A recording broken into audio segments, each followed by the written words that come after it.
Greetings, everyone. It's good to have you all around folks from around the world with us today. We want to welcome you to the digital security training for researchers, students, and journalists. I'm Janine Relly. I'm the Director of Global Initiatives for the Center for Border and Global Journalism at the University of Arizona. We're just an hour from the Mexico-US border. We also want to thank our great partners in this effort, the Freedom of the Press Foundation and Ohio University's Institute for International Journalism. A special thanks to Ohio University's Institute for International Journalism Director, Jatin Srivastava, for organizing with us, and he'll be posting the link later in the session for the certificate.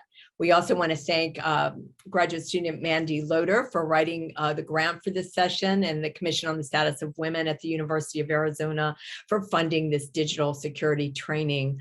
We'll be recording this session, which will be posted online. We're going to edit out the first part where we were just talking, right? So it'll start at this point. The training will last from 9 to 10:30 Pacific Coast time, US, so for an hour and a half. And we'll follow up with a 30-minute Q&A if you all have questions. We hope you do. So feel free though to post questions in the Q&A section. And now I'd like to introduce and thank David Huerta and Martin Shelton for kindly leading and training this session. David and Martin work with Freedom of the Press Foundation, which is a nonprofit working to support public interest journalism through the development of a newsroom whistleblowing platform. Many of you may know SecureDrop, tracking press freedom violations issues across the United States, and by providing digital security training for journalists, or obviously around the world. David is a longtime digital security trainer, and Martin is a principal researcher and conducting research projects with newsrooms and journalism schools, and looking forward to hearing more about that. So with that, I'd like to turn our session over to David and Martin. Again, a big thanks to you both. Thank you. Hey, thanks for having us. Thank you. So I'm just going to go ahead and switch into a presentation mode. I have some things to share.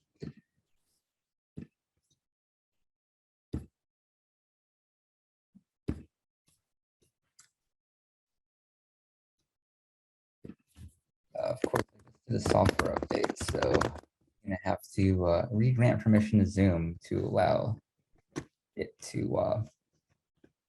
Are you able to get access what you need to? I may end up having to restart Zoom real quick, Okay, but I sure will enough. return in 1 second. Okay, thank you. Can also edit this part out. Yeah, right. It's okay. We're excited for this. We also really appreciate all the resources you have up on the your foundation website, and any of the academics here, would be happy to know that you have that entire training program up on the site. I don't know if you want to put the link to that in the chat. It's an amazing open source, giving credit to the foundation, but you can use the materials and they are amazing. Is that working, David, or? I'm about to find out. So let me go ahead and try this again. I see it will. Okay, cool. So in this case, I'm just going to go ahead and select my desktop, share that. Excellent. So let me just go very quickly into this presentation. And can everybody see the screen here? Yes, we can. Okay, cool. Thank you. All right. So, as we mentioned earlier, feel free to ask any questions you would have in chat. I'll try to poke my head in to see what people are saying as people start saying stuff. But in the meantime, let's get started. So hello, everybody. I'm David Huerta, and my colleague Martin Shelton are both from Freedom of the Press Foundation. A little bit about what we do. So Freedom of the Press Foundation is a relatively new nonprofit. But one of the things that we do is work with journalists on sort of how technology can help protect the work they do. So we do a lot of this digital security training, either through, formally in-person trainings or online trainings like these, in addition to a lot of written guides that we have on a variety of different topics pertaining to different aspects of journalistic practices. We also, of course, have a whistleblowing platform called SecureDrop, which you should definitely check out. It's basically a way for whistleblowers to securely reach out to the press in a way that is both anonymous and confidential. It has been adopted since its inception in many, many, many more newsrooms, which is great. We also have the Press Freedom Tracker. So we want to have sort of a paper of record, so to speak, to have reporting on attacks that have happened against the press itself. And we have that at pressfreedomtracker.us. Okay, so every conversation about digital security that we discuss at Freedom of the Press Foundation, whether we're journalists or anybody else, we like to begin with this idea of assessing what your actual risks are. Because I think everybody has a certain idea of what they know that they need to worry about, and then a certain amount of other things that are a little more, unanswered in terms of like, what should I be worried about besides what I know? So a lot of these questions we boil down into basically something along the lines of this, in terms of just 5 questions that talk a little bit about, okay, how do I measure risk, or in the information security industry, cybersecurity industry, we'd call this threat modeling, for example. So there's the first thing to think about is what do I even have to protect? What am I worried about? What would I be in danger of if this were to fall into the wrong hands? There's some, kind of the more obvious answers that I normally get in this kind of conversation is well, I don't want hackers in my bank account. That is one thing, but there's a lot of other things that may prevent us from doing the work in the way that we want it to. So being able to do research on a company without tipping off that we're investigating them, the confidentiality of our conversations with sources, the confidentiality of passwords to get into the systems that have the conversations with our sources in them, for example. So there's a few different dimensions to that to think about. There's also the question of who are we worried about? Who is the adversary here? Some of us may have some very clear ideas of who are the wrong hands that we would want to prevent getting to our assets, to the things that we want to protect. And this can vary a lot. And, we talk about a lot of the sort of kind of common examples of government and law enforcement in a lot of our online guides, for example. But this could be very multifaceted. This could be the very people that you're investigating. This could be, a random automated attack that had no reason to care that you're a journalist or not, but was just looking at a Windows machine that was unpatched and thought it'd be great for ransomware. Resources. So this is a question about, in this case, an adversary's resources. And if they were to try to get to your assets, what would be able to throw at that? What kind of capabilities do they have? What kind of constraints do they have? We talk about big government agencies having a lot of power, but they're also constrained by law. Whereas, your online harassment campaigns, your trolls, may not be super well resourced, but they don't have they don't have a department of lawyers telling them what they can't do. So this is a very multidimensional question as well. There's also the question of likelihood, thinking about what is the actual likelihood that this attack would happen and that it would happen to me specifically. Right now in the United States, we have Halloween, where there's a story about people going out of their way to lace candy with expensive drugs and then giving away to kids.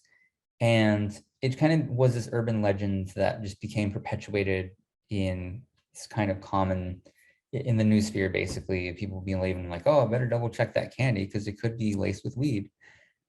We have equivalents to that in cybersecurity as well. If any of you've seen a story about people worried about plugging in your phone to a random USB outlet, and what if USB outlet had like an expensive microcontroller system that would also contain like all the necessary exploits to get into your phone and copy your data? That also doesn't really happen, generally speaking. So that's kind of the question of likelihood, is like thinking about, okay, well, I know that these attacks exist, but what is the actual one that will actually happen, the one that I actually need to worry about? And then there's the question of ability. How far will I go to protect my assets? Many cases, these are questions of time, financial resources, technical skills on both ends. So, for example, in many cases, we don't have a lot of money to throw at different, expensive technology solutions. We're generally pressed on time because of the nature of our work, because of deadlines. But luckily, when it comes to technical skills, our brain is essentially this infinite resource that we can just keep working on forever, that we can just build skills on top of. So we're going to start doing that today. Knowing, however, going back to likelihood, I do want to add a disclaimer that, so Martin and I are both within the US, and most of the advice that we develop is kind of modeled around a mostly US-based context. This gets really tricky the second we try to take some of the same advice and see how it applies in other places. And that's why we really want to emphasize that some of the stuff may not necessarily be universal. For example, a lot of what we talk about is confidential communications with sources. And for that, Signal has been great. It has become very commonplace in a lot of newsrooms, at least here in the Acela corridor of New York, Boston, and Washington, D.C. That being said, though, that kind of advice doesn't necessarily map well to other places. For example, this was a document that was leaked from a whistleblower in China that discussed the kind of process that Chinese federal police would use in Western China to crack down on the Muslim Uyghur population. One of the things they would look for is whether or not their smartphone contained obscure chat apps, which in China, Signal would be extremely obscure. So all that to say, everything kind of depends on where you live and what kind of things you're doing when it comes to digital security. All right, so we're going to start off with kind of this, just really kind of speed run of how the internet works. Many of us are already using the internet constantly, but we do want to kind of demystify what happens behind the scenes, because I think the kind of internet that our services that we use, whether it's Gmail, et cetera, present to us, usually obfuscates what's going on behind the scenes. So this is an example of an internet connection, the most basic fundamental connection. It's always way more complicated, but we're just going to like super simplify it to this. Your device, a laptop, smartphone, whatever, and the website you're connecting to. This could be Google, this could be AOL, this could be Facebook, this could be freedom.press. There's also intermediaries though. So this kind of adds a little bit more detail to what this picture looks like. We have things like the Wi-Fi operator, which is separate from the internet service provider. This is just the actual owner of the device that is giving you a Wi-Fi signal locally to you. So whether that's your office, whether that's the one that you own in your home, whether that's like one at an airport that you're using, that is kind of who the Wi-Fi operator is. Separately, there is also the internet service provider. So that is the company that gives that Wi-Fi network an internet connection to begin with. So out here in the Northwest, it's Comcast and a few other companies. Elsewhere, it's other ones. And then, of course, there's what an internet connection actually looks like in this context. So in the past, way back in the day, in the 90s, as in early aughts, as a lot of these websites were starting up, most of the internet's kind of internet traffic, the kind of normal, go to a website, example.com here, it would be unencrypted, meaning that like all these intermediaries, the ISP, the Wi-Fi network owner, could see everything that you're doing in the plane. It wasn't protected in any way at all. Fast forward to the present, and in this cases, that infrastructure, that telecom infrastructure, the Wi-Fi operator, they can see that you're connecting to a website, but they can't see what's going on it. Which is why for any websites that you may run into that don't have HTTPS as an option, we recommend that you try to see if it can be made to use that. So there's plugins that help facilitate that. One called HTTPS Everywhere, which we really like.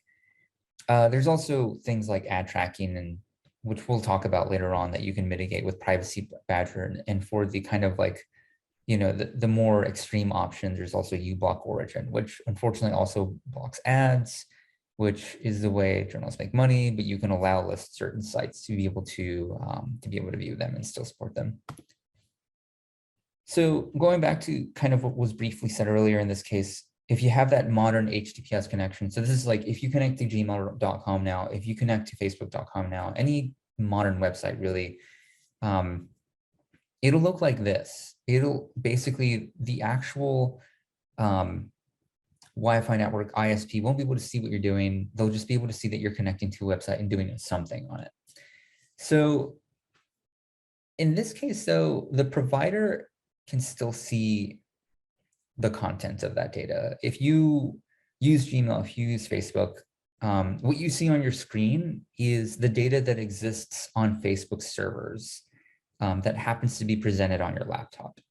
So they keep it and they have that sort of like copy, because that encryption connection between you and Facebook protects everybody in between you and Facebook, but not Facebook itself from being able to see what you're doing on Facebook, because they own that platform. What you do and say and type in that website is data that they have in their servers. And because of that, this presents some new vulnerabilities, because now we have to think about, like, what if a court or some other aspect of the government compels Facebook to hand over that data that they have about you, or conversation that you're having with your source, for example. There's also other things that happen too besides lawful action. There's breaches, people get hacked. There's attacks on these kind of websites that specifically try to get to the data of people on them. And even in some cases, there's sort of insider threats, which is kind of an industry term for, a non-trusted party within the company. So a employee that goes rogue, for example, and starts spying on individual users, even though like the rules say that they shouldn't have to, but because they have the technical ability to, they do it anyway. And there's been a few stories about that. Going into what law enforcement requests look like, though, this varies a lot by company and by which country we're talking about. So let's take a look at Google's transparency report on India, for example. So we have a few some different nuance on what kind of legal request exists. There's not, it looks like, so there's a few different kind of types of legal requests. Most of them apparently fall into the miscellaneous category. Some of these are related to emergencies. Some of these are related to not necessarily seeing the data, but preserving it long enough so that it could be brought up in court later, for example, a preservation request. And then there's just a variety of other legal requests as well. So you can see that there are a lot of them here. You kind of see like the numbers and the percentages of what data was produced here. And this will vary by company as well. Some companies have a process that will make this very easy. Facebook, for example, has a dedicated law enforcement portal where if you're the government or the police of some kind, you can just basically make that data request and they'll review it to see if they want to be compelled to do that. Okay, so beyond that, there's also the question of protecting our movements across the internet. And by movements, I mean when we use the internet, going back to that, connection between us and a website, the way that each kind of computer knows who to talk to and which one to connect to is through what are called Internet Protocol IP addresses, or sorry, Internet Protocol addresses or IP addresses. And every network connected to the internet has one of these. So if you're in a coffee shop and you're using their Wi-Fi, that coffee shop has a global IP address on the internet. If you're in a library and you're using their Wi-Fi, that library has an IP address that they're using, that they're broadcasting to the rest of the internet.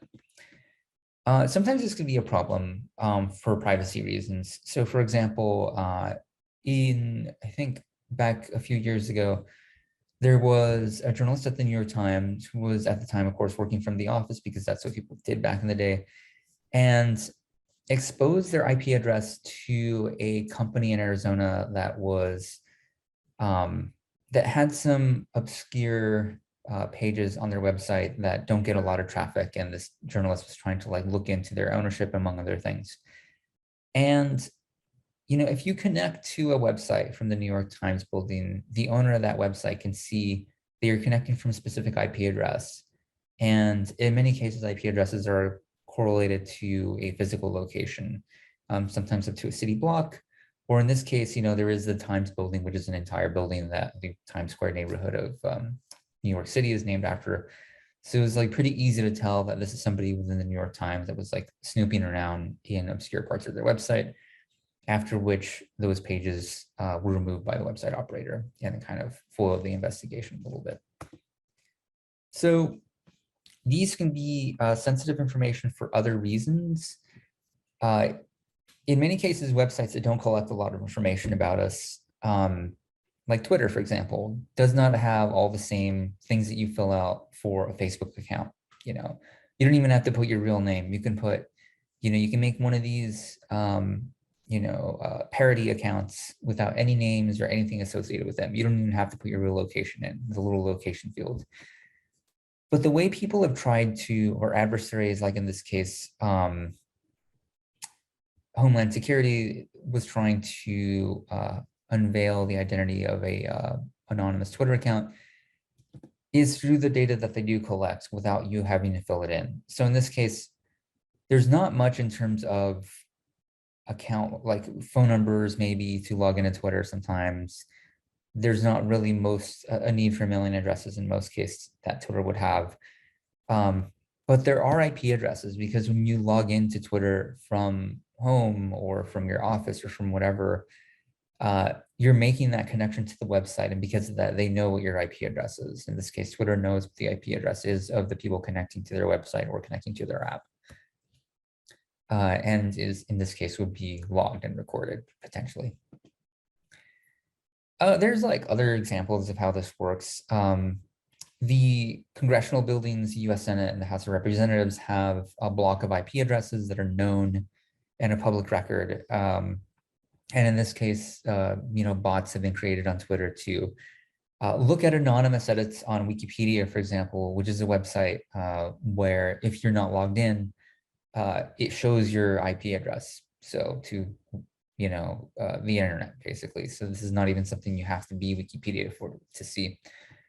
And this is used for a few different reasons, partially because so that you can see, what anonymous staffers within the government are trying to put on Wikipedia to either make a particular bill or other thing look good or bad. Or in this case, grieve that unfortunately Uber Eats still does not deliver Taco Bell, which is the edit that was done here. So because of that, we broadcast location unwittingly for the simple reason that we are just connected to the internet. And of course, so some of those examples like New York Times, the US Congress, these are kind of known IP addresses, but you don't have to have a famous building be known to have a known IP address associated with that location. In many cases over time, these have been associated with different regions, locations, through what's called geolocation. And there's tools online that pretty much anybody can use to just look up the location of what an IP address is. with some degree of accuracy, not necessarily super accurate. So many cases like websites that you connect to will also collect this data, these IP addresses, because they want to know where people are visiting from generally in the world, or they might try to correlate that data with ad tracking, etc. So as far as how to protect yourself from this kind of situation, if it even is something you need to worry about, there's a few ways of doing that, one of which is called is using what are called virtual private networks, or VPNs. You may have seen an ad for these in various places, but the general way these work is they act as kind of an intermediary between you and the website you actually want to visit. So instead of you using your internet connection and your IP address to connect to a website, you're essentially borrowing somebody else's internet connection and their IP address when you connect to a website, in a way that is also through an encrypted tunnel to the VPN provider. And this has a lot of advantages because at that point, as you're browsing the internet, you're not broadcasting your physical location, which is great. That being said, though, because all that traffic is being funneled through a VPN provider, the VPN provider can see all that traffic essentially. They won't be able to decrypt it between you and Facebook or whatever, but they can still see that you're connecting to facebook.com or google.com or Dropbox, etc.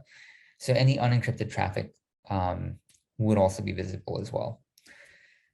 So that's why there's a lot of trust that has to be brought into the equation when it comes to a VPN. And there's a lot of shady ones. And that's kind of the problem, because there isn't like a lot of effort to needed to make a VPN and start offering on the internet to people.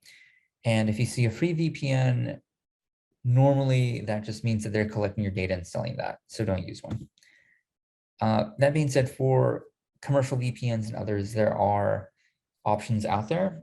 There's a few great articles kind of looking at different trust metrics to verify, whether a VPN could be potentially trustworthy or not. So there's two that we link out to here. So knowing that websites have, the data that we put in them stored, available and readable in their servers, how does this apply to chat applications?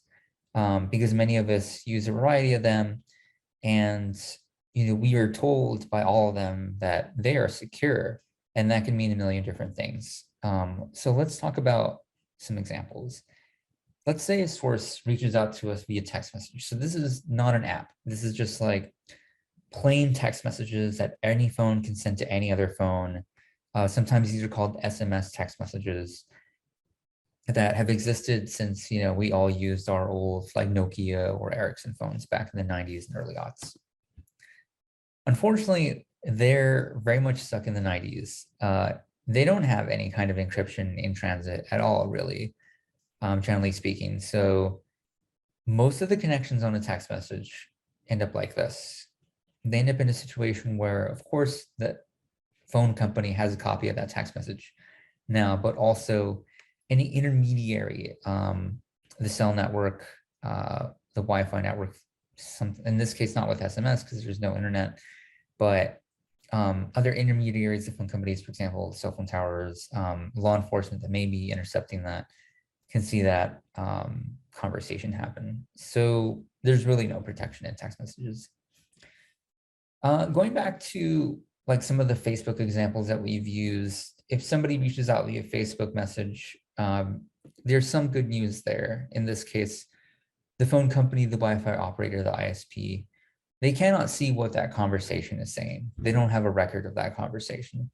But Facebook absolutely does. Facebook, of course, also owns Instagram, and their messages will also be available to Facebook to read at any time as well. And Facebook, of course, as I briefly mentioned this earlier, but they have an entire sort of portal dedicated to fielding requests from law enforcement to get to that data. And this is what that policy looks. So all of these companies they have a privacy policy, they have a terms of service, and within those documents, you can kind of see like what situations you would have to, the company would feel compelled to hand over your data to law enforcement. So I definitely encourage you to look into that with whatever platform you're using. So with Signal and WhatsApp, the situation is a little bit different. In this case, end-to-end encryption is a type of encryption where it's not just encrypted between you and the service provider, but between you and the intended recipient only. This has huge advantages because that means that you can still use all these things. You can still use, third party, like an app provider, go through a normal internet connection and have it be totally encrypted. And so that content is totally invisible to them, which is great. They would only see that there is encrypted text floating through the ether.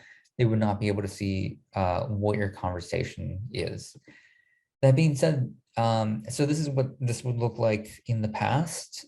In the past, you would have to have third-party encryption software that you would put on top of other things like Google Hangouts, for example.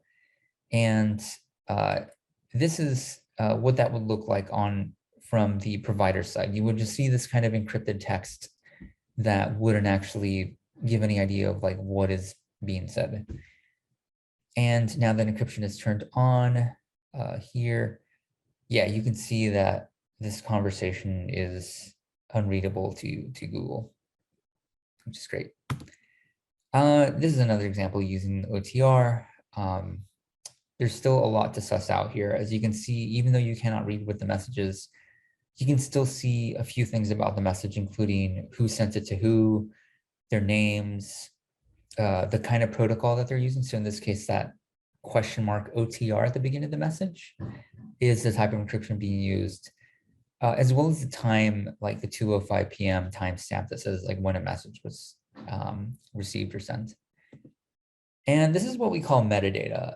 A lot of protection comes from end encryption, but a lot of what we also need to think about is the data about that data. So all these different things about, who was sent to, who's it to, potentially the location or IP address associated with that, if that's provided. And some applications deal with both the data and metadata really well, some not so much. So this is an example of sort of like where these different tools end up being in terms of their availability, but also their security. So every app says they're secure, but what this means depends a lot. So with Signal, super really good at protecting your privacy, to the point that not only is it end-to-end encrypted, but it has very little collection of metadata involved. And a lot of this has been proven in court as well. Not very many people use Signal though. Certainly in cities like New York and DC, where there's a lot of journalists and a lot of people working in law, like that's a very popular choice. But outside of that kind of Northeast corridor, it's not necessarily that popular. Whereas WhatsApp has literally over 1 billion users. A huge chunk of humanity is on WhatsApp. It is really easy to find people that are on WhatsApp. And it is end-to-end encrypted like Signal. Unfortunately, though, the metadata is not necessarily as protected. It's not designed as a privacy tool first. So a lot of privacy features are there, but are just kind of like added as an afterthought. So it's very important that you look into, how backups of your messages are being maintained, because they may not be necessarily encrypted. So that's something to think about as well. Of course, WhatsApp accounts are usually associated with a Facebook account. And once you tie that WhatsApp account to your Facebook identity, now you have this like massive correlation between your data as it's your activities on Facebook and your activities on what you're doing on WhatsApp. So even though Facebook cannot see what those messages are, there's a lot that can be sussed out about what you're doing by, the history of who you're talking to at what time, correlated with any other kind of activities that you might be doing on Facebook. So those are all different things to think about there. Telegram is another popular option in some parts of the world and in some industries. The problem with Telegram, there's several problems with them, and I can fill up an entire talk of all the different complaints that I have about it. Is that, again, like WhatsApp, is not designed as a privacy tool first. Like, yes, there happens to be a secret chat feature available, but that is only if you go out of your way to turn it on. If you use a regular chat on Telegram, those are not end-to-end encrypted. And it still may be useful to you as a tool to see what different group chats you're investigating are up to. It may still be a good tool to see, as a newsroom tool to be able to like bring news to your audience. But it's something to keep in mind is that although it does also have end-to-end encryption, it is not a standardized protocol. It has some like issues around how it's implemented, but also you have to go out of your way to turn it on. So if it's not turned on, then it's not doing anything for you. Facebook Messenger also technically has a form of end-to-end encryption in their secret chats feature, but you also have to go out of your way to turn it on. And it's only available within the Facebook Messenger mobile apps, in this case, not within the Facebook website. And then, of course, there's Slack, which has no such promise of end-to-end encryption whatsoever. It is strictly just for conversations that are not end-to-end encrypted. And although Slack may seem like it's disappearing messages after a certain time interval, an important thing to remember, and again, this is mentioned in their privacy policy, is that they will keep messages around for longer than that before they actually get deleted. So even though you cannot see an older message that you may have posted, Slack probably still can. iMessage is another example of an app that is, in this case, on iPhone. It may be end-to-end encrypted, but again, the same issue with WhatsApp, the way things like backups are being maintained may undo some of that.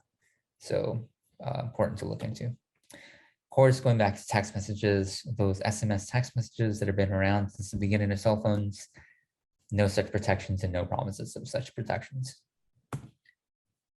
So again, going into Facebook Messenger, Telegram, they still generate some metadata, and again, you have to go out of your way to turn on that secret chat functionality within both of those apps. There's a lot to think about when it comes to using WhatsApp, and some of these are mentioned in terms of disabling cloud backups or using some that are encrypted once that feature is rolled out. We have a guide on that, so you can actually look that up on our handout with locking down Signal and locking down WhatsApp. So let's talk about securing our online accounts.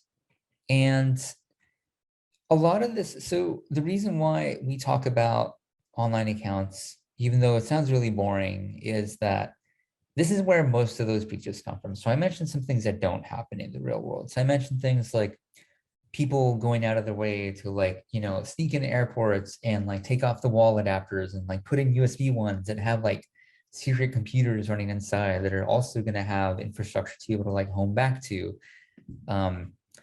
So now that we know that hacking mostly does not look like that, what does hacking actually look like? In this case, it looks like passwords being hacked or leaked or breached or phished. And in this case, account hijacking is very common. You see this all the time happen with our friends, with random restaurants that, will create their fifth Instagram account because all four of the previous ones got hacked because they used the same password for all of them. So we're going to talk a little bit about how to protect ourselves from these kind of attacks, which are the most common types of attacks that happen in the world, at least in most industries that there have been a lot of research on. So this came from the 2021 Verizon DBIR report. So in this case, the biggest thing about these kind of attacks is that they involve passwords that are not very good. And unfortunately, there's a lot of mythology around what creates a good password and what doesn't. So this is one of the most popular passwords in the English-speaking world, password 123. A lot of people that create this password think they're the only ones using it. Unfortunately, as you can see from this data, this has been found 1,223,603 times in databases of least passwords. And unfortunately, many sites will still think this is fine because, oh, look, it has some numbers, it has some letters. Whereas something like this, which has no numbers, no weird kind of permutations, no special characters, is significantly stronger than one that is cracked basically instantly. And the reason for this is that in the modern age, length is the biggest aspect of a password strength. So length, randomness, and uniqueness. Those are basically the three attributes that make a strong password.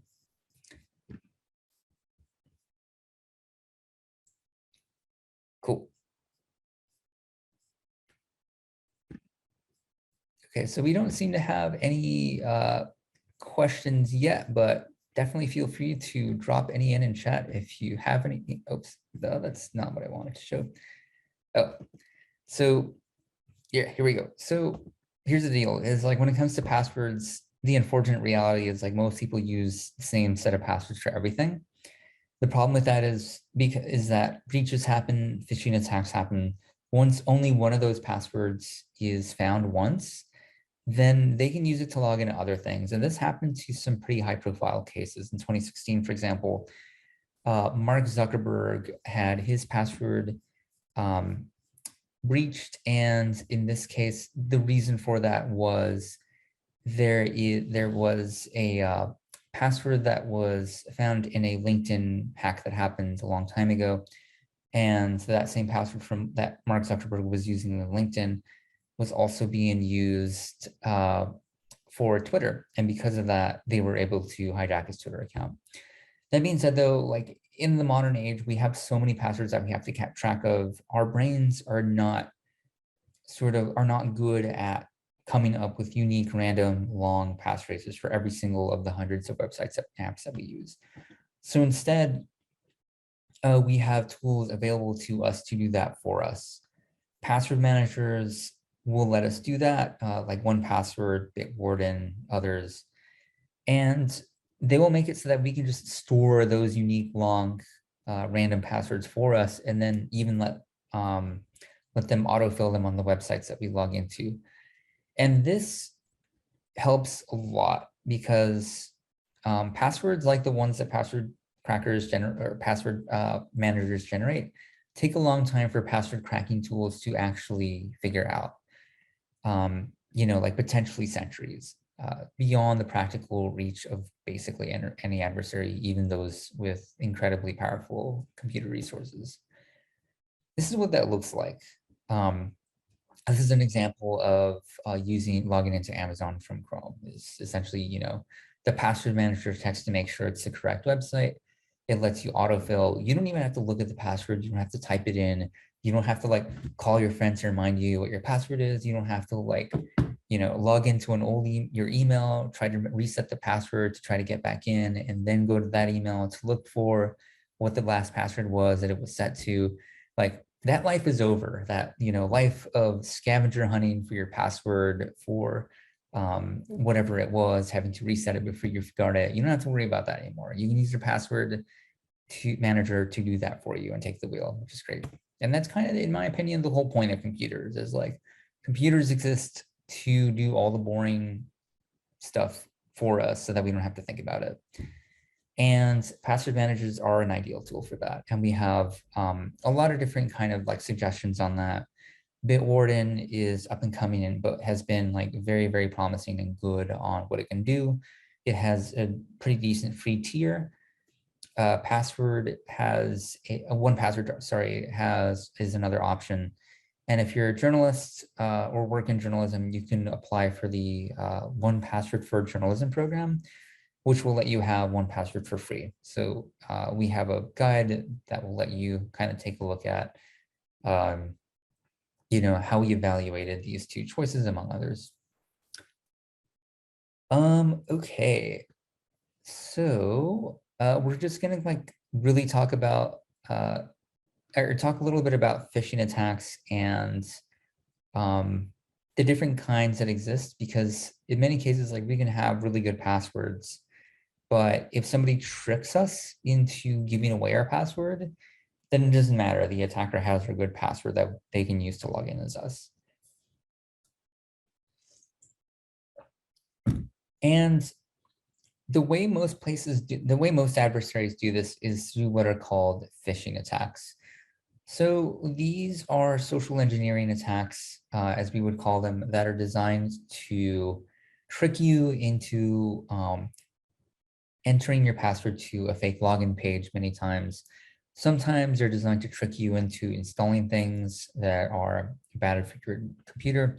Sometimes they're designed to make you share a secret that you didn't want to actually share. So sometimes this is easy to find, sometimes not so much.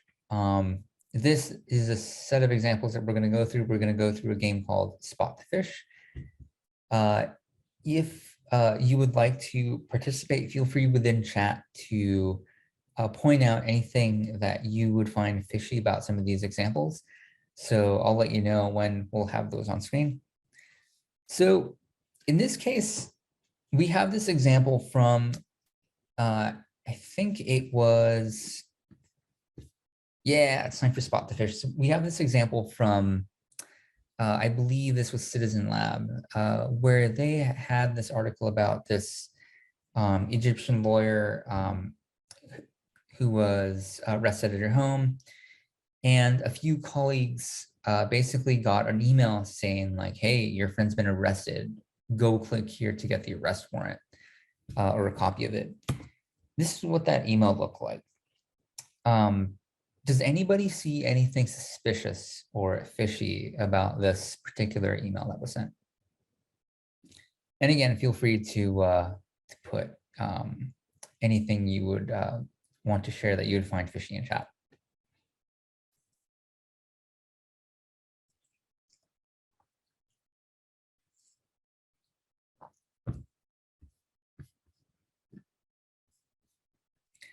Yeah, so this is a really good thing that was pointed out is it's a little bit weird in this case that the no replay sort of part of the email is a little bit strange. Normally these kind of things would be no reply, for example, in a lot of these kind of automated emails.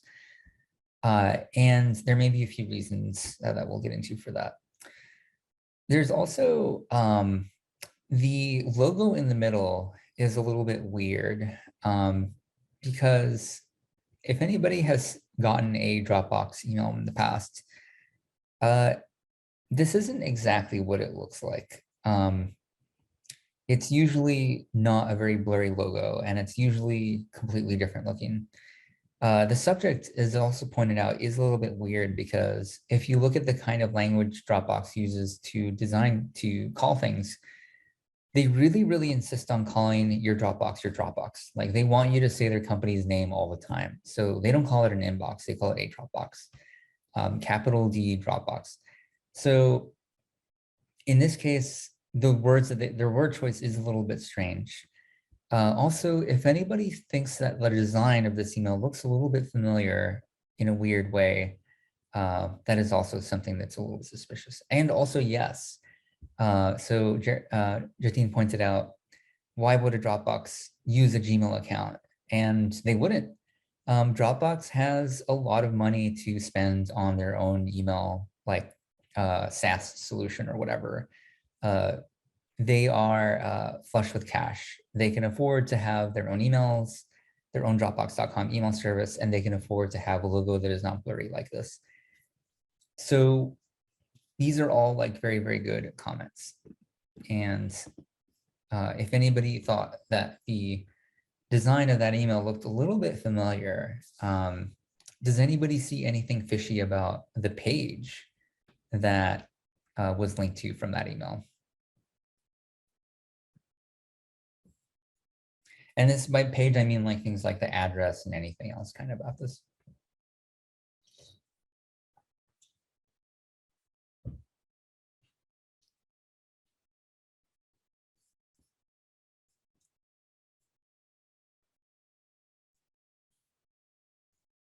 Okay, so there, the actual page, so this is the page that you would see if you were to click on this view file. And so just to kind of like point out some of the things that are a little bit weird about this is that Dropbox's domain is dropbox.com. And although the word Dropbox appears in this domain, it is not in the actual part that matters. Yes, so in this case, as Carol has pointed out, Dropbox support.serve.http.com is, in this case, that HTTP is the beginning of the domain name. And in this case, it's just like letters that were added to the domain name. So in this case, the domain name in this website is not dropbox.com, it is servehttp.com. And this website is hosted by the owners of servehttp.com, not dropbox.com. Dropbox.com owns dropbox.com. The part in the beginning of this domain is called a subdomain. Those do not have to be registered or owned. Those can just be whatever you put in front of your domain. So I can create dropbox.freedom.press because that doesn't mean that I own, because nobody owns subdomains. If you own freedom.press, you can create whatever subdomain in front of it you want. And in this case, Dropbox would be able to create other subdomains in front of dropbox.com. But in this case, just having the words Dropbox does not make this, in the subdomain doesn't matter because anybody can make the subdomain say anything. So that's something to think about, is like when you look for the domain, you want to look for the thing before .com or .free or .press or .net or .whatever. The other thing is also, this is not, and browsers would flag this now, but this is not an HTTPS encrypted website like we saw before. And most modern websites would encrypt that login page. The other thing to think about here is that the design language, and what I mean by that is like the look and feel of this page. If it looks familiar to you, that is because this design of this login page is copied from the 2016 era Google login that just happened to have like a little logo swapped out. So it was like a fairly lazy attempt at copying what this phishing page could look like. And in many cases, this is because these kind of attacks are not necessarily done by people that are technically sophisticated. They're just buying off the shelf contraband software, just like any of us would buy or use WordPress, for example. To just plug in certain things, drop in a logo and then like point a domain to it and just kind of not know how it works and just let it go. So that's basically what this attack was, and kind of all the things that are that kind of can help you tip off like what's going on. So this is a more targeted attack. The forward here is fine. So Hans is a real person and he's not pretending to be anybody else. This is like an email that was passed on to a colleague of his because he wanted to point something out about it. In this case, what this email purported to be was a a very scary notice from Google to this group called Guardian Project, which does a lot of great human rights and technology work, among which is creating Android apps. And because of that, like this email was very targeted. It was like specifically sent to them knowing that they had apps on the Google Play Store, and that this email was crafted to target that fear that they would be delisted or removed from the Play Store. Does anybody see anything fishy about this email? In this case, everything below the forwarded message.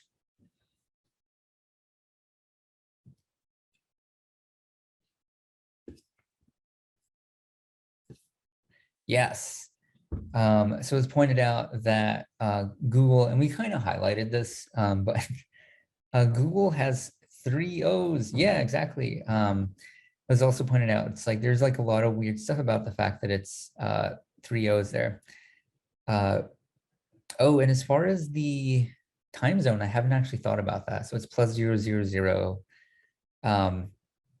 which is like a very weirdly precise like thing, which I actually don't know what would be normal in an email like that, but that's another thing that seems a little bit interesting.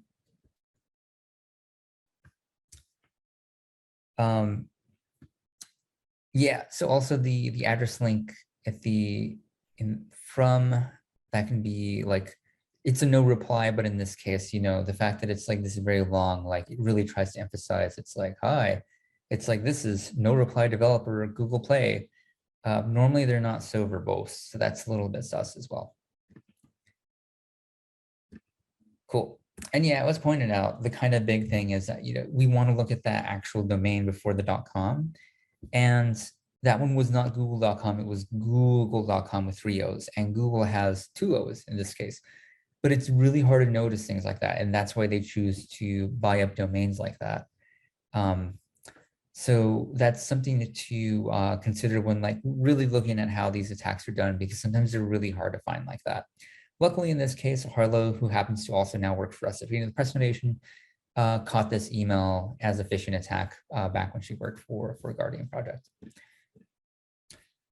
Okay, cool. And last one, does anybody see anything weird or fishy about this particular email?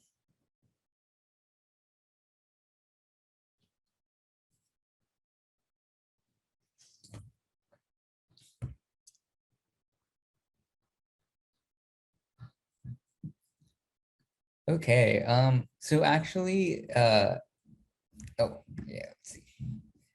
So Facebook mail, oh hi, like just kind of like, oh, it's like, well, this is how hackers like, you know, spell things in movies. This must be a hacking attack.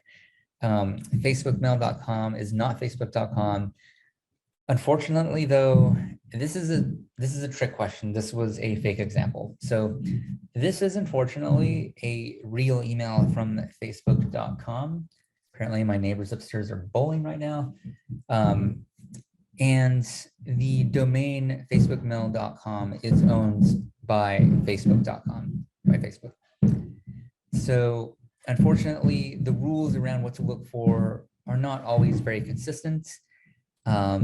So it's one of those things where, you know, we can try to do as best as we can to try to look for certain standards, but it's up to the website on the other end to actually like, to actually meet that standard.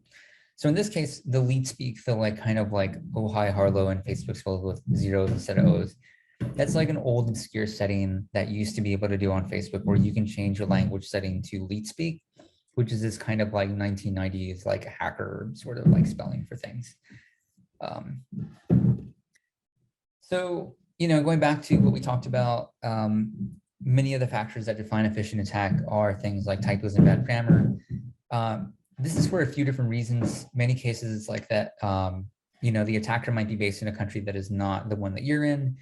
So they might not be as familiar with the language. The other part of that is also that many cases, other phishing attacks may have used no reply, for example, or may have used like a specific kind of set of words that eventually the email provider like Google or whoever like basically detected and said like, hey, you've seen this text before and we're gonna like delete it because it's a phishing attack, or, you know, flag it as a phishing attack. And the workaround people do to get around those kind of algorithms is to misspell things a little bit, so it won't detect it as easily. There's also things like sometimes they'll have unsolicited attachments that could be malware, for example, included. Of course, URLs in this case, meaning the web addresses that may not have an actual real connection to the service you're trying to use. And then, of course, most of these have some kind of like social pressure. They're designed to try to, you know, make you turn off your logic brain and just go into, you know, try to get you to react emotionally. The good thing and the good news about this is that it's really easy to thwart these kind of attacks because you could just not click the email link at all. You could just, if it says, hey, this is an email from Dropbox, or hey, this is an email from Facebook, this is an email from your bank, you can just ignore the email, go to the website that it's saying that you have to go to directly. Just open up a new tab someplace.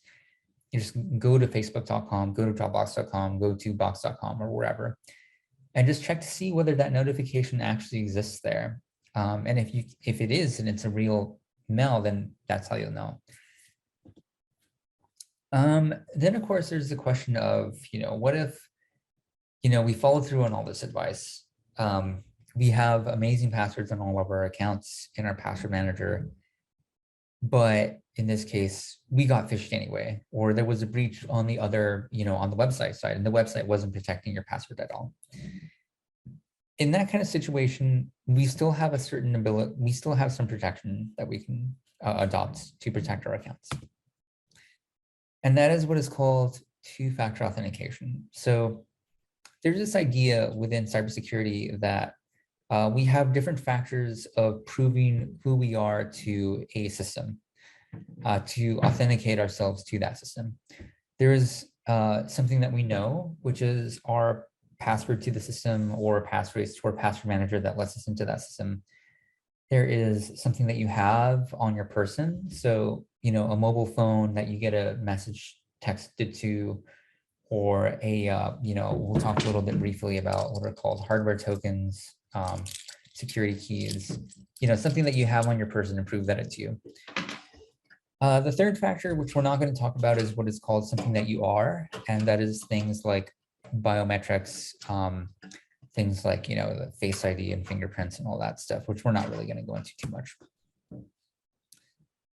All right, so two-factor authentication has a lot of different forms.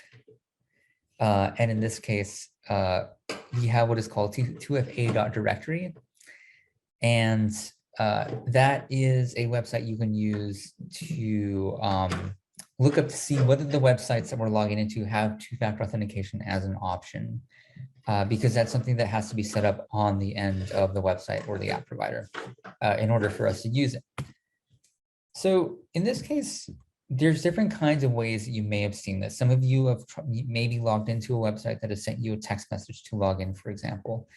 And some of them may have sent you an email that you have to get sent a code to that you then use to log in with.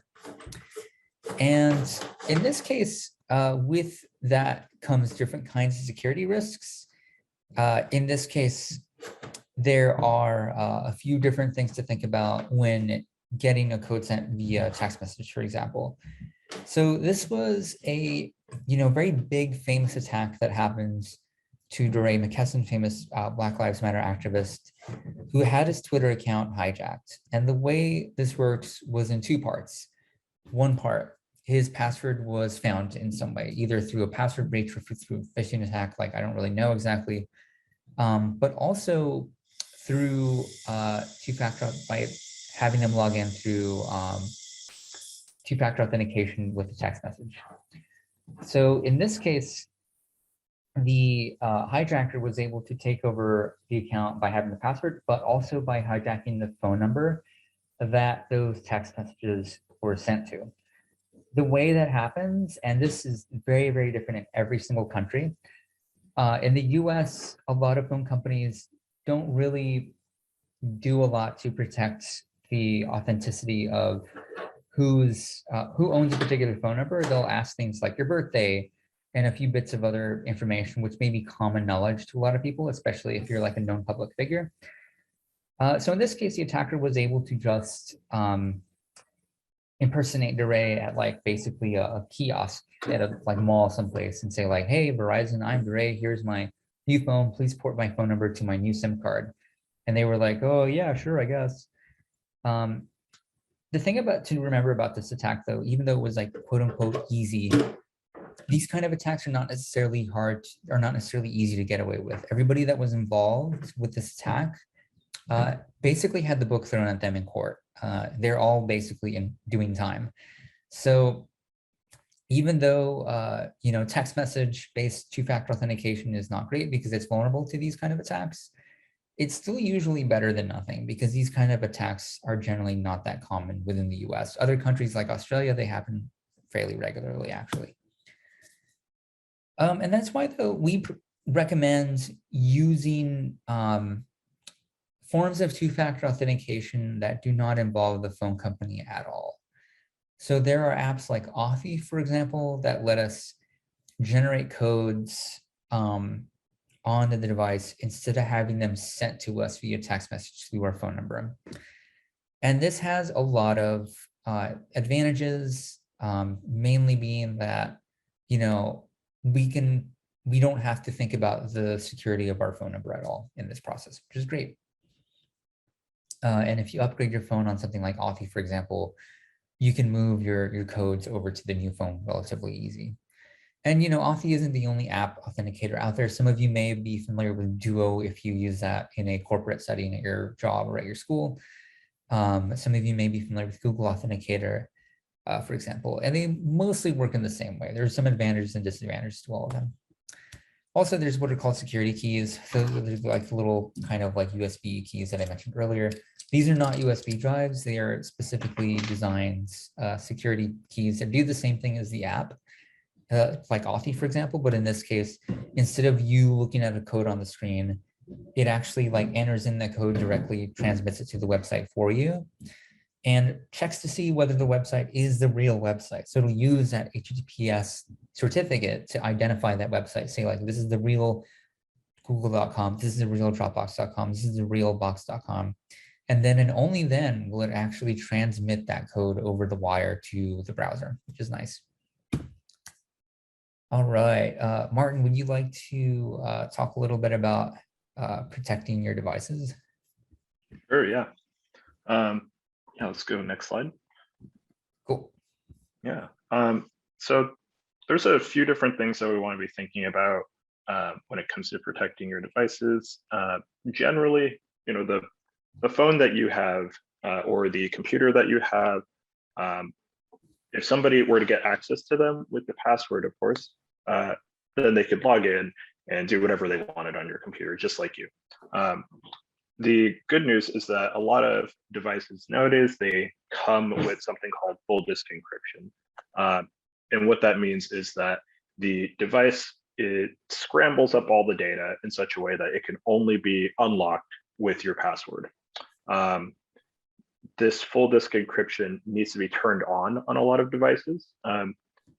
And you know, this can be really, really helpful for making sure that if, say, you're traveling somewhere, or if somebody does manage to take your device from you, maybe through theft or loss, or through a border checkpoint, you know, people search devices, that you can be certain that they won't be able to get in without your password. Next slide. So let's see. I know that we have a lot more Windows users than Mac users, but really quickly, on Mac, there's some built-in software called File Vault. And it's very easy to just turn this on, and then it will run in the background. It takes a little bit of time. You leave the computer alone, or you can even be doing other things at the same time, and it will enable full disk encryption for you.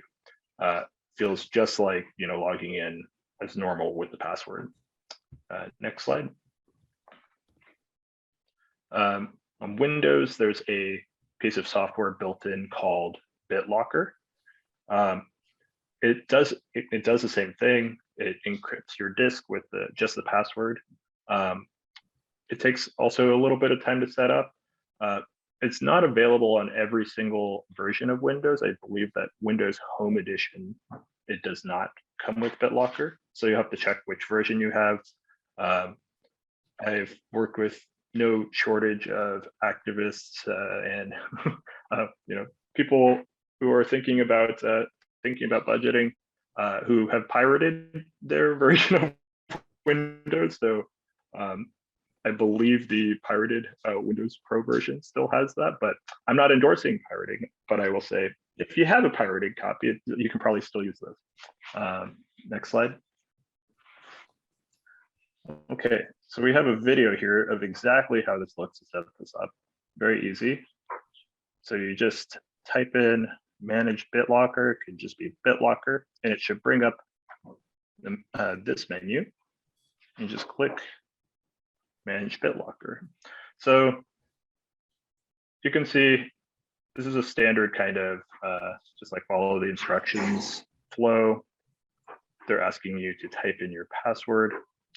You will, here's one thing to note, that you will have to store that password somewhere safely. because if you lose access to it, or you don't have another way to recover, and they do encourage using a recovery key, such as like saving to a flash drive, like this person is doing here, then you will be locked out of your computer.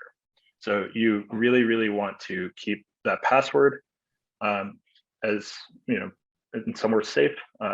Maybe it's somewhere written down in a safe place. Maybe it's in your password manager, but keep track of that password, and then also have your backup key. It might be on a USB device, like this person did here. And that's really all there is to it. It's not too difficult to set up.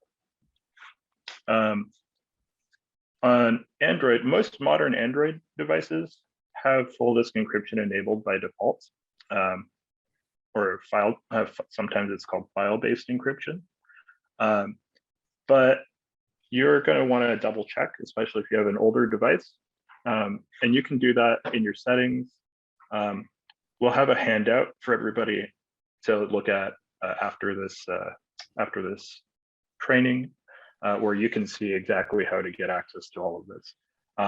But generally, you're going to want to go into your settings app, and then under your privacy and security settings, that's where you'd be able to check for disk encryption. Sometimes it's called strong encryption in Android, but yeah, you can. Sometimes it'll say encrypt phone, but you can just check under your settings app under your security settings. Next slide. And on iOS, you know, good news. You're already set. But you already have full disk encryption enabled just by having passwords. So congratulations. Next slide. All right. So this does, so to the points about passwords, you do need to have your password enabled in order to have this on.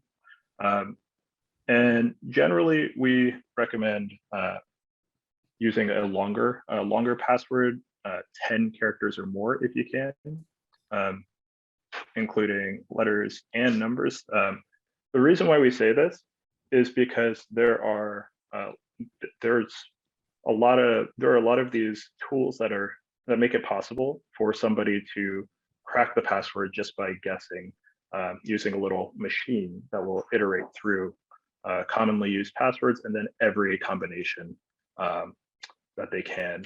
And you know, this might be a concern, say, if you're a journalist and you're concerned about sensitive information on your device, such as who you're talking to, then you're going to want to make that password longer.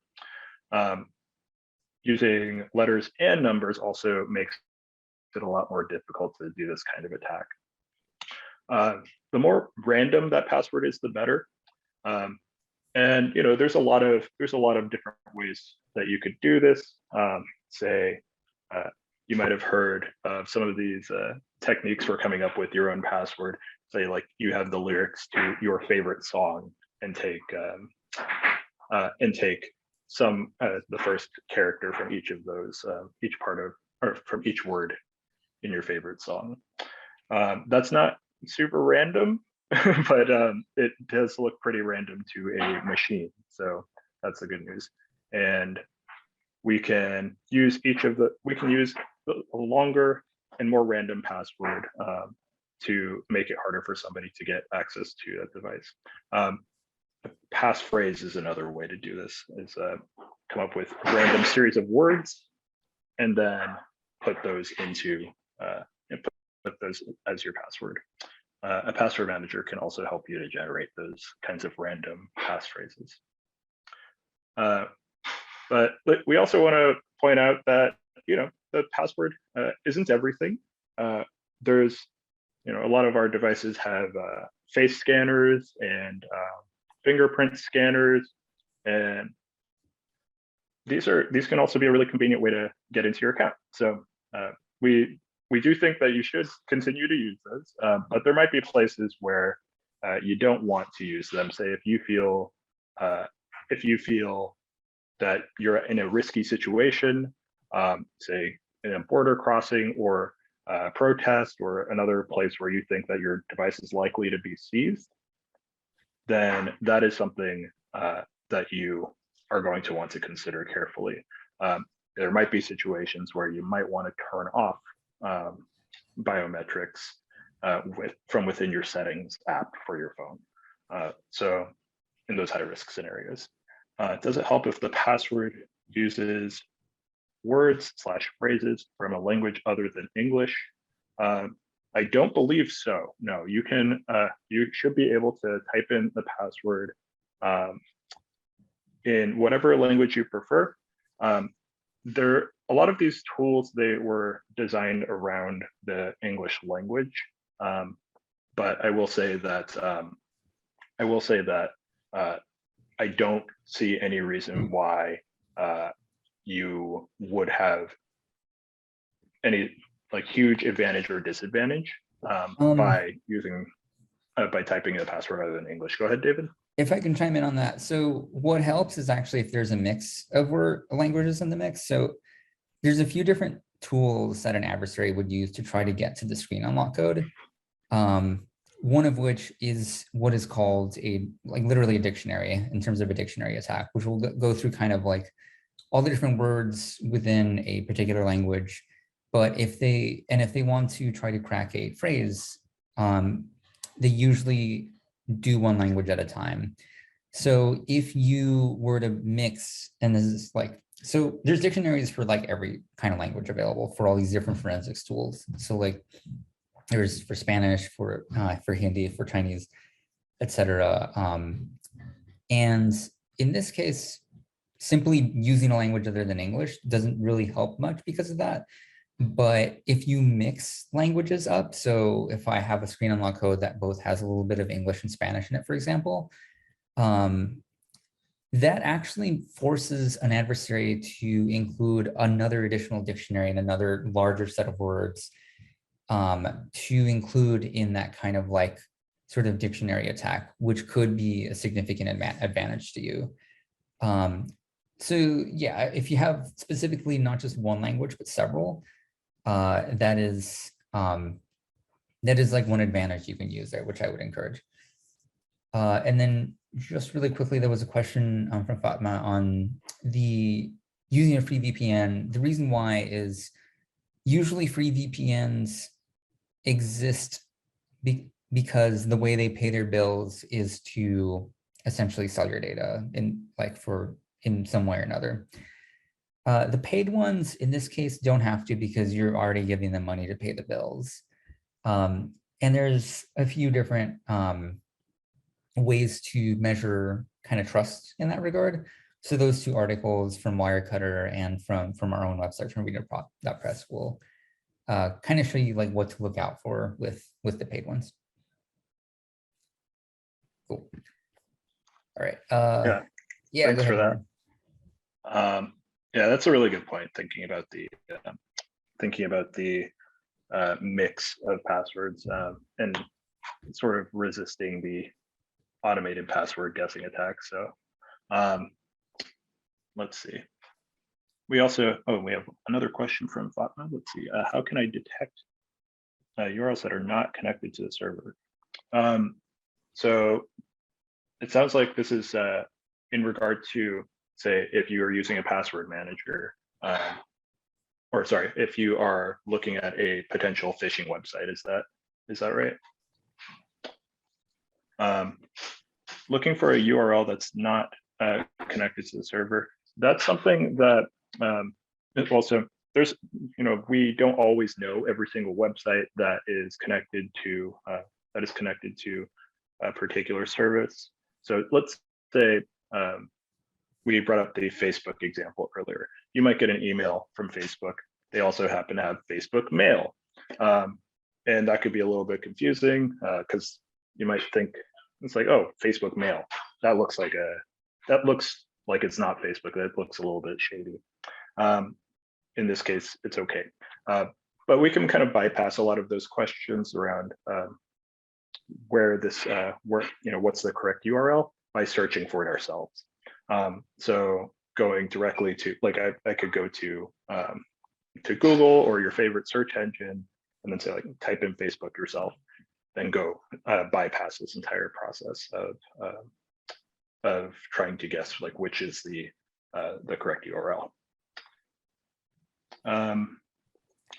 You can also look at previous emails as well. So if you have had other notifications from when you created that account, for example, you can see what addresses they actually used in those domains. Was it from Facebook Mail that I got my first, Facebook confirmation email from, for example? That's just like one way. Unfortunately, it's not 100% reliable, but yep. Yeah. Have another question. Yeah, I'm glad that we've got some questions here. So let's see, of all the options, which screen lock is the safest on Android comparatively? I'm curious for your thoughts about this, David. I'm gonna guess that that's the alphanumeric passcode unlock, and so letters and numbers. And the reason why is because there's a way wider range of possibilities for the password, making it very difficult for someone, even through automated means, to guess that password. Compare this to, say, if you had just the numbers, if you could just type in a PIN or even the swipe, that little swipe method, there's a much more limited series of passwords that it could be. Yeah, so just to clarify, so it's similar to like the advice that we gave out earlier about passwords, where basically longer, more random is better. And you get more randomness if you switch the code to be alphanumeric, because then you don't just get numbers, you get numbers and a potential of other letters to have to like use. And a lot of these forensics tools that would basically try to like take data away from your phone when you plug it in, like there's vendors like Cellbrite, et cetera, that do this. They go through a list of known passwords first. So if you're using a screen unlock code that you've used elsewhere that's been in a breach, they'll try that first. That will be tried first. But then they'll just do like the common combinations of letters, like 1, 2, 3, 4, 5, 6, 7, and 0, 0, 0, 0, all the like common ones. And they'll try going through all other numerical combinations for like up to like 8-digit passcodes for numbers. And then they'll just kind of keep trying from there. But then after that, like 8 or 10 basically digit limit, or 10 digit mark, it gets really difficult for them to try to crack. That being said, though, if you have a passphrase that has both letters and numbers, there's a lot more combinations that have to be cracked. That has to do with exponential math and the way that works. So yeah, basically, if you're going to go for anything with a one feature to look out for that you would want in an Android phone's screen unlock code is length, in this case, and randomness. There's also a question about if somebody's trying to steal your information when you're connected to a public internet connection. So by and large, there is a, I would almost say like this is something that was a big concern in the past, because in the past, if you may have remembered from the beginning of our presentation, we talked a lot about what the internet used to be like. The internet used to not have a lot of encryption around it. So when you connected to a website, like everything that you're doing online would just be broadcast over the Wi-Fi connection in like 2002, 2003, around that time. But now a lot of those website connections are encrypted. So there's not really much somebody else on the Wi-Fi network can see. So the danger is not as like strong there anymore. An adversary on the Wi-Fi network would be able to see what kind of websites you might be looking into, for example, but they wouldn't be able to see like what you're doing on those websites. So generally speaking, that's not generally the way people steal information from people anymore, because it's just not that effective. Yeah. One thing I might just add about that is the this is very, very, very difficult to do on a secure network. So if you're using like if your connection is on WPA2 or WPA, one of those, where you have to type in the password in order to get into the network, then this is really, really hard to do. that is easier on an unsecured network. Say like there's no password, you can just connect to it.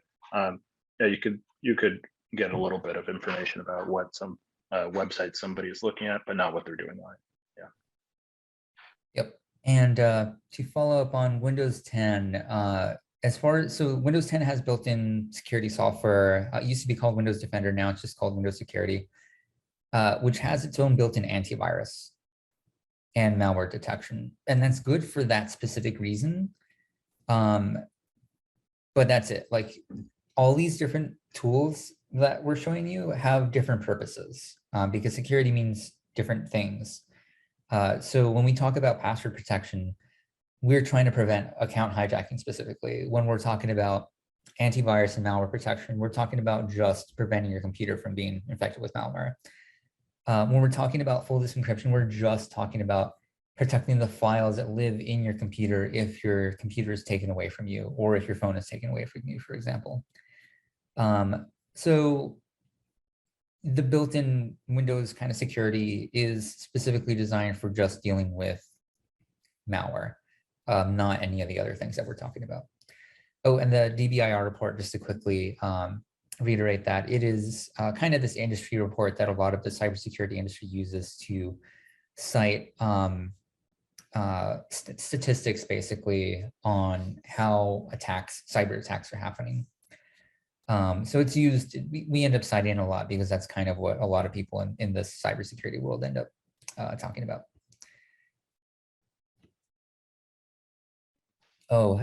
Question about artificial intelligence. So I used to work for an artificial intelligence lab before I worked for Freedom of the Press Foundation. As far as like how it plays on social media apps, it's doesn't really like there's so the kind of like work that like the Cortex team at Twitter, for example, does is not it's just kind of like trying to see what patterns of things are saying or what are happening in social media. It's not there's no security implications around that I can think of necessarily. But yeah, it'll be interesting to see what comes out of it.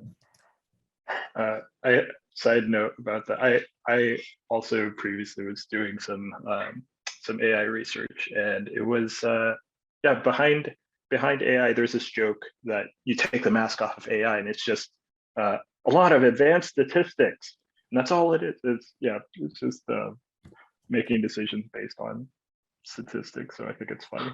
I'm glad that we got to the end where the questions are, because we already started getting into the questions. Yeah, and we have time to keep answering them. So feel free to drop anything else in the chat. Really curious for everyone's thoughts.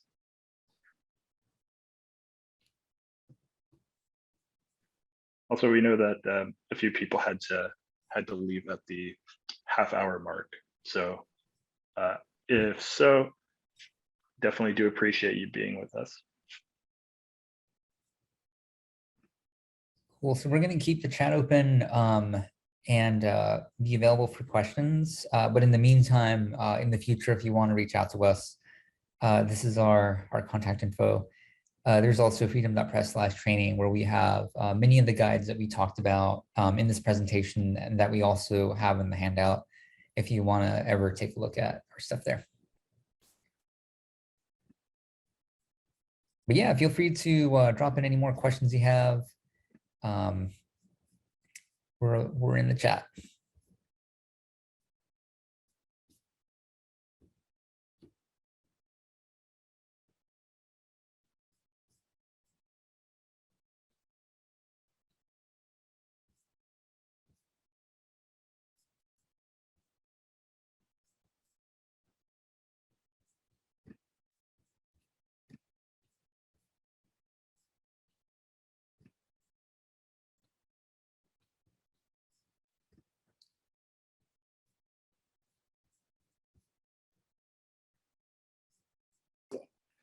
All right, so I believe we are at the end of the questions. Daniel points that there was a question in Q&A forum. I believe that has already been answered because I posted that in the chat window. So, so before we wrap it up, to the audience, please note that there is a certificate request link. So if you need a participation certificate, please click on it and fill it out. There are also some very useful resources thanks to the Freedom of Press Foundation, represented by Martin and David. So one is a handout from how to start with digital security, a very useful handout. So please have a look and feel free to share it with your students or colleagues if needed. There is also a link to the Journalism School Digital Security curriculum on the Freedom of the Press Foundation website. Okay. So with that, let's move towards the end. Thank you, David and Martin, for being here and giving this very informative presentation. It was very hands-on, as hands-on as it could be on a webinar platform. So thank you very much for doing this. Thank you to the audience for being here. I know for many of you it's close to midnight. And for some of you it's, I believe in Malaysia it's close to 1 o'clock in the morning. So thank you for being here. I would like to thank Center for Border and Global Journalism at University of Arizona, Freedom of the Press Foundation, and Commission for Status of Women at University of Arizona, who sponsored this event. So with that, have a wonderful rest of your day or night, and thank you, David, and thank you, Martin, for being here. All right. Thank you, everyone. And we will keep the meeting running for around 1 more minute. In case you want to ask any final questions, or in case you still need to fill out the certificate request form. Okay. And in 1 minute, we will close the meeting and call it a day. Thank you very much, everyone.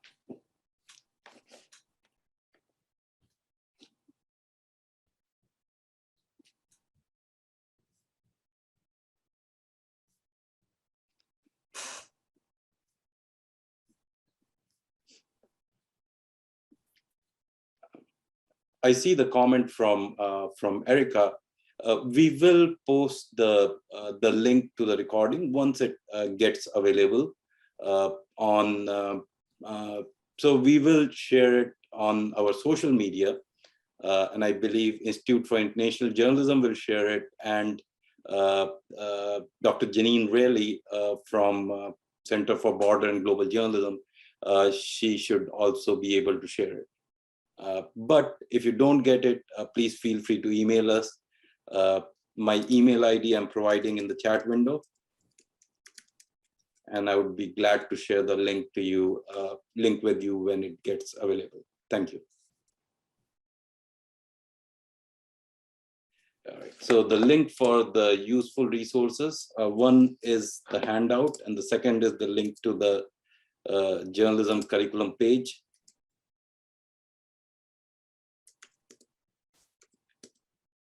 All right, so here are the links from Freedom of the Press Foundation.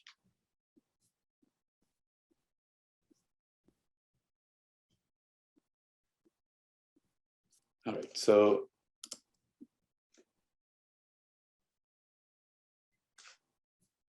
all right, if you cannot copy it from there, please feel free to email me. You should be able to do it on a Word document, I believe.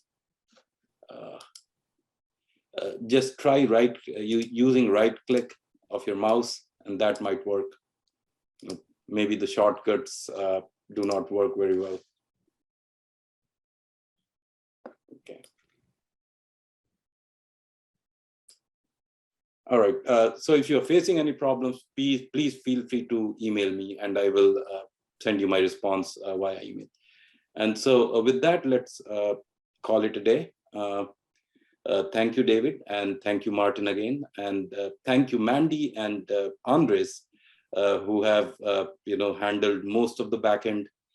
Thank you for setting up for helping us with everything, setting up the platform. Without you two, it wouldn't have been possible to do this. So thank you, everyone.